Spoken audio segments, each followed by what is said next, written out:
여러분 안녕하십니까? NBS 투데이입니다. 올해에 이어 내년에도 국제 원자재 값 강세가 지속될 가능성이 높아지면서 국내 농가의 생산비 부담도 갈수록 커지고 있는데요. 농자재값 상승이 내년에도 이어질 경우 농업소득이 최대 14% 이상 감소할 수 있다는 전망이 나왔습니다. 이호철 기자가 전해드립니다.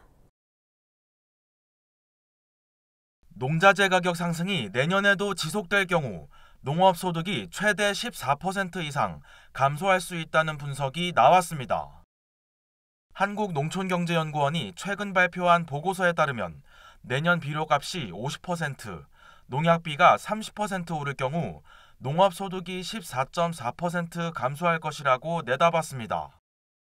연구를 진행한 서대석 농경연 연구위원은 내년 농자재 값이 올라도 농산물 가격은 그대로일 가능성이 높아 농업소득이 하락할 수 있다고 설명했습니다.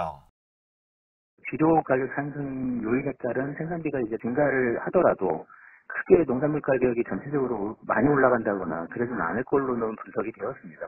그런 부분 때문에 농업소득 부분이 감소 요인이 좀 있을 거다 이렇게 전망을 했습니다.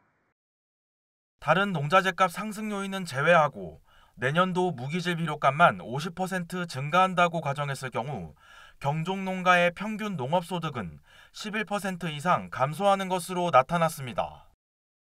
특히 비료값이 오를 경우 채소 농가의 농업소득 하락폭이 가장 클 것으로 분석됐습니다. 보고서에 따르면 무기질 비료값이 상승할 경우 내년도 채소 농가의 농업소득은 최대 21%까지 하락하는 것으로 나타났습니다.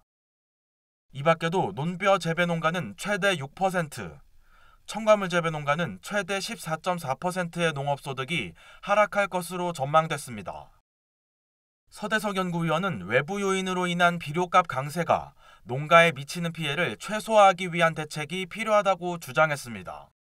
그러며 올해 정부가 단행한 비료값 인상분 지원과 같은 정책이 지속돼야 한다고 강조했습니다.